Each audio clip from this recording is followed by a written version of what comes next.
Itinaas muli ni Saw ang kanyang ulo upang tingnang mabuti ang mga statues na ito na nakataas sa kanya. Tumingin siya sa pantas, at naisip niya ang sandaling nabugbog niya ang kanyang guro. Pero hindi na mahalaga ngayon, dahil baka wala na sila dito. Nagsimulang iunat ni Saw ang kanyang kamay paarap, at unti-unti itong naging asol. Oo, malapit na silang mawala. Napagtanto niya, habang ang kanyang kamay ay naging mas malalim na asol, napagpasyahan niyang subukan ang matagal na niyang ginagawa sa sulot. Lumapit siya at hinawakan ang bato gamit ang kanyang kamay, heavenly weapon technique, ang mga kidlat na ito, aniya, isang hindi kapani-paniwalang enerhiya ang nagsimulang magtipon sa kanyang kamay, isang unos ng kidlat ang tumawid sa earth, dala nito ang galit ng isang bayani na ay pinakawala ng kanyang kapangyarihan tulad ng isang makalangit na paghatol.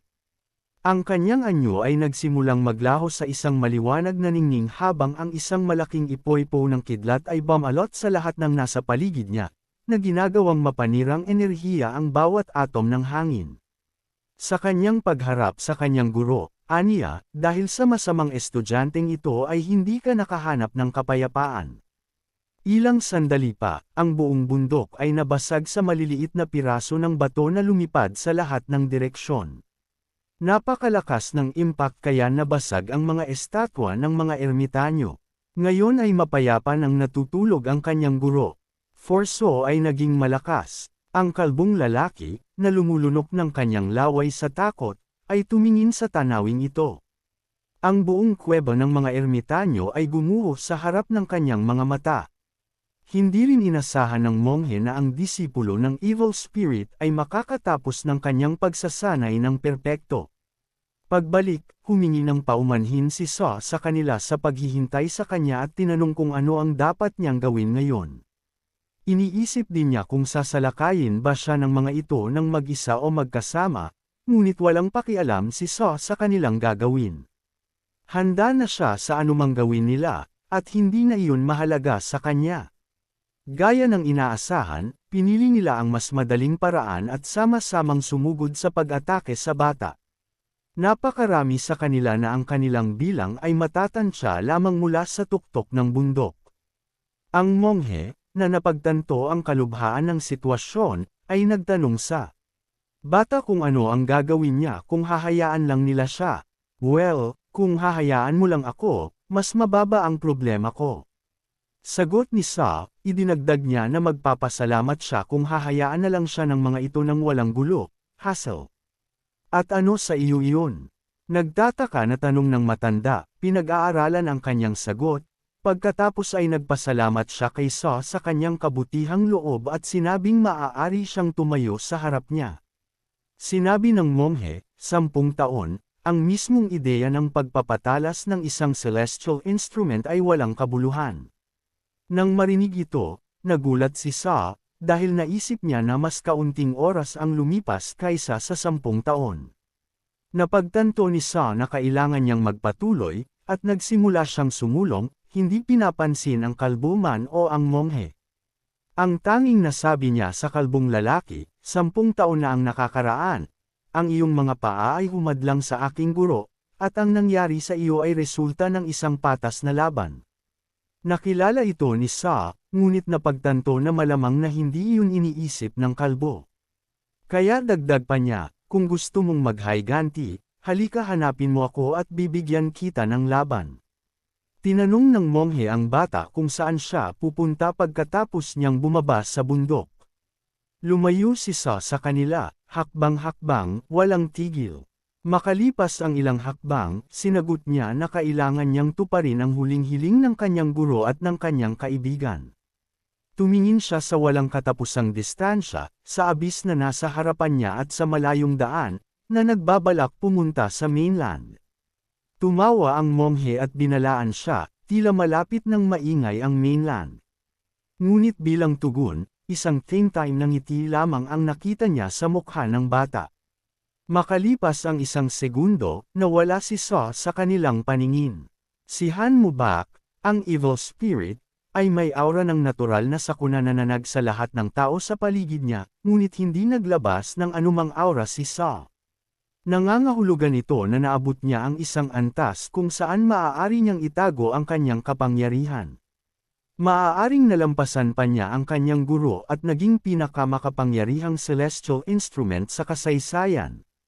May mga luntiang puno sa paligid niya, na iluminado ng maliwanag na sinag ng araw, na lumilikha ng perpektong kapaligiran ng katahimikan. Ibinalik niya ang kanyang ulo at hinayaang damaloy ang tubig sa kanyang buhok, na nagtilamsik ng mga patak sa paligid na parang gumagawa ng mga guhit sa hangin. Habang nililibang niya ang sandaling ito, napagtanto niya na kailangan niyang kunin ang lahat ng makakaya niya mula rito. Pagkatapos ng lahat, ito ay sa gayong mga sandali na ang pinakakahangahangang mga kaisipan ay ipinanganak, na nagbubukas ng mga bagong abot-tanaw. Naalala niya kung gaano katagal mula noong siya ay naligo, at ang tubig ay tila tumagos sa kanyang balat, humahaplos sa kanyang puso at nagpapahinga sa kanyang kaluluwa. Sa loob ng 10 taon, paulit-ulit niyang inulit ang sarili niya, 10 taong walang ligo. Ngunit napagtanto din niya na walang oras para magpahinga. Kinailangan niyang hanapin si Nuno at ang anak na babae ng guro. Naligo nga siya, ngunit ang kanyang damit ay nasa isang kakilakilabot na kalagayan. Kung naisip niya ito ng mas maaga, maaari siyang humiram ng ilang mga damit sa mga monghe. Hindi sana naging problema, gayunpaman, ang mismong mga bato ay nahulog sa kanyang mga damit, na sinabi ng guro na magiging kapakipakinabang para sa pera mamaya. Gayun din, bukod sa mga bagay, ay isang napakagandang alahas na ginawa sa hugis ng isang paru-paro. Ang munting kalbong paru-paro na ito ay nagpapaalala sa kanya ng isang taong napakahalaga sa kanya sa loob ng 10 taon. At sa pagtingin dito, buong puso niyang umaasa na okay lang siya. Pagkatapos ay nagsimula siyang umiling muli, napagtanto na walang oras upang mag-isip. Kailangan niyang maghanap ng damit sa lalong madaling panahon. Naputol ang pag-iisip niya ng amoy na umabot sa ilong niya. Ito ay isang natatanging aroma ng pagkain. May malapit ba? Naisip niyang nagsimula na siyang makarinig ng mga kakaibang tunog sa tabi niya, kaya naman nag-iingat siya. Nagkaroon siya ng isang problema. Hindi siya nakadamit, at kailangan niyang makahanap kaagad ng mga damit sa malapit sa abot-tanaw. Napansin niya ang 3 bahay na nakatayo malapit sa isang malaking puno. Ang pinakakawili-wiling bagay na nakita niya ay ang mga damit na nakasabit sa isang lubad. At sa sandaling iyon ang higit na nakatawag ng kanyang atensyon. Hakbang-hakbang, nagsimula siyang tumakbo sa direksyong iyon, sabay takip sa sarili ng mga daong hamarang sa kanya. Gamit ang kanyang enerhiya, maaari siyang humakbang mula sa bawat dahon, kaya umusad. Tumakbo palabas ng bahay ang isang batang babae na sumisigaw mula sa loob, huminto sa pagtambay, magmadali at alisin ang iyong mga damit sa lubad bago bumaba ang sun. Ang batang babae, na may maasim na ekspresyon sa kanyang mukha, ay nagsimulang maghubad ng kanyang damit, sa galit na siya ay patuloy na sinisigawan. Sa sandaling iyon, lumipad sa paligid niya ang lahat ng damit dahil sa hindi inaasahang bagyo ng malakas na hangin. Biglang lumakas ang hangin na ikinatakot ng dalaga dahil hindi niya ito inaasahan. Bumaha sa hangin ang mga damit, lumilipad sa iba't ibang direksyon na parang magician sa isang circle. Lumipad ang malambot sa mga damit na iyon sa harap mismo ng surprise girl, nakatingin sa kaliwang manggas. Sabi niya sa sarili, ang mga damit na ito ay akmang-akma sa katawan ko. Hindi man lang niya pinansin ang babaeng may damit, tumalikod siya at naglakad sa kabilang direksyon, sinabi pa rin niya na akmang-akma sa kanya ang damit. Inihagis ang barya sa kanyang balikat, damapo siya sa mga kamay ng dalaga, tiwala na ito ay sapat na upang bayaran ang mga damit. Ang coin shot ay hindi kapani-paniwalang maganda sa kanyang mga kamay na may asul na ilaw na nakakuha ng atensyon ng babae, hindi napagtanto kung ano ang nangyayari. Ang batang babae ay sumigaw sa tuktok ng kanyang boses, humihiling sa lalaki na huminto at tanungin kung sino siya. Ngunit makalipas ang ilang sandali, nanatili siyang nakatayo, tahimik, hindi alam kung saan siya nawala sa gilid ng bundok. Ang tanawin ay nagparamdam sa kanya ng nostalgia, At ngayon sa kanyang mga damit, tumayo siya sa isang sanga ng puno, pinagmamasdan ang tanawin. Habang tinatali niya ang buhok niya, pakiramdam niya ay tuyo na itong magbihis pagkatapos nitong pakikipagsapalaran. Ngayon na pagtanto niyang handa na siya. Siya ay handa na pumunta sa mainland at tuparin ang layunin kung saan siya ay nanatiling buhay sa Timog Liaoning Fengchong. Ang sun ay bumabagsak sa dalawang bundok, na nagbibigay liwanag sa landas. Sumusulong ang hukbo, hinihila ang mga cart at bagon na hinihila ng kabayo.